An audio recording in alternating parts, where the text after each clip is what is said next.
পুরুষও কাঁদে। পুরুষের বুকটা পাথর নয়। পুরুষ কাঁদে তখন যখন তার গর্ভধারিণী মা এ পৃথিবী ছেড়ে চলে যায়। পুরুষ কাঁদে তখন যখন তার শখের নারী অন্য কারো হয়ে যায়।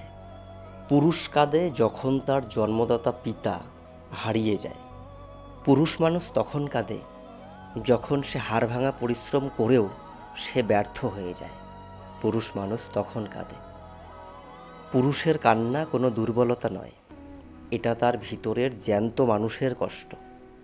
অনেকেই মনে করে যে পুরুষ বোধহয় কাঁদে না, কিন্তু না, এইটা ভুল। পুরুষও কাঁদে। পুরুষের কান্নাটা অন্যরকম। পুরুষ কাঁদে আড়ালে, পুরুষ কাঁদে লুকিয়ে। পুরুষের বোবা কান্না সবার বোঝার ক্ষমতা থাকে না। পুরুষের কান্না বোঝার ক্ষমতা সবার থাকে না।